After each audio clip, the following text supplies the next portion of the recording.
I am notoriously bad at making decisions, and my dad knows this, which is why I've been sitting in my car for about 20 minutes, staring at the quarter in my hand.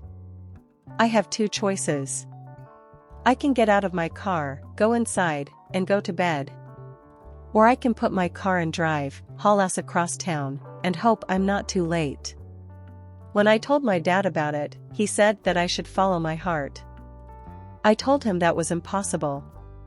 That was when he pressed a quarter into the palm of my hand and said, "Try flipping a coin, then."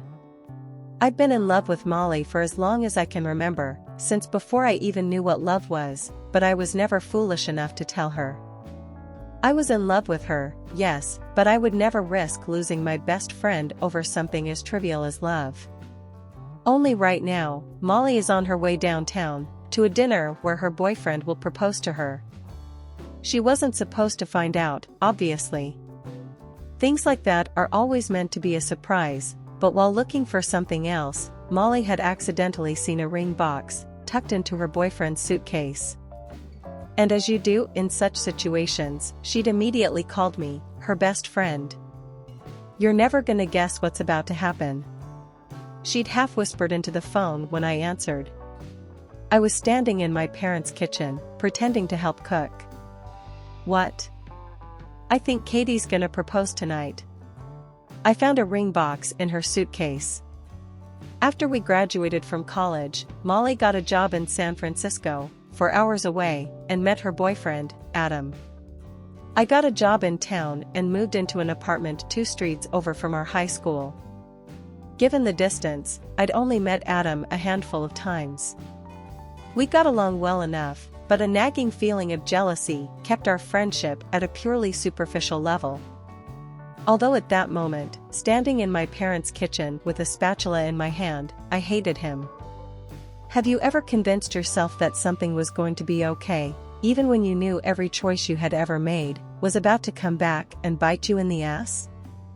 As I stood there, hating Adam with every fiber of my being, I thought about every moment that I'd had with Molly. Every moment when I'd looked at her and gotten butterflies, just a look. Every moment when I'd wanted nothing but her.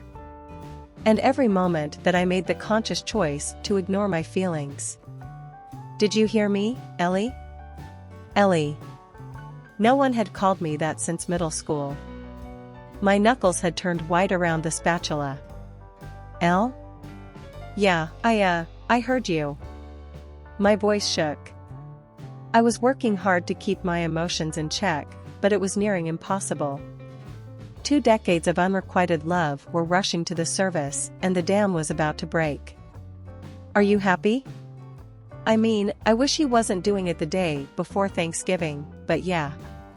Of course, I'm happy, Molly said. Why wouldn't I be? Surely, Adam thought he was doing something romantic by proposing in her hometown. Just in time to be able to show the ring off at Thanksgiving dinner. I don't know. I swallowed hard, forcing the lump in my throat down. I've never heard you talk about getting married before. She didn't answer for a long time. So long that I thought that the call might have disconnected. I was just about to pull the phone from my ear to check when I heard her speak again. Do you know why? Her voice was so soft, but her question punched through me. In the 20 years I had known Molly, I'd seen her through quite a few relationships, some flings and some serious, but never once had she brought up the possibility of marrying any of them.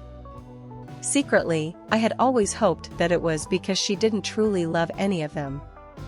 That somewhere deep down, she felt the same way I did and was biding her time until I was ready to admit my feelings.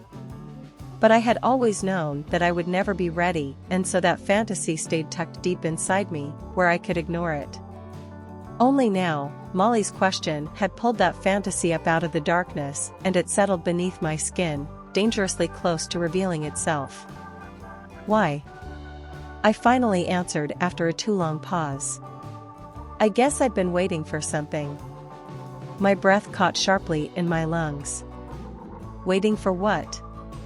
Molly laughed in a way that, after years of knowing her, told me she was trying not to cry. Are you really gonna make me say it?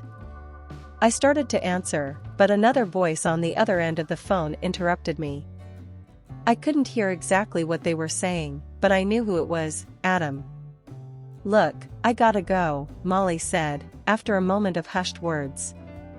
"Me and Adam have reservations at Cannon's at 7. But I'll see you soon." Cannon's, the only restaurant in downtown that Molly liked. Of course. I fought my nausea back, just enough to force out a goodbye, before hanging up the phone and letting it fall out of my hand and onto the countertop. I'd forgotten that my parents were behind me until I felt a hand on my shoulder. I turned to see my dad, his thick eyebrows drawn together in concern and question, but before he could even ask, the answer to his question poured out of me along with a flood of tears. Eventually, when I had nothing left to say, I looked up at him through watery eyes and asked, "What do I do?" "You gotta follow your heart, Elle." I shook my head. "But how do I do that? How do I know what the right thing to do is?"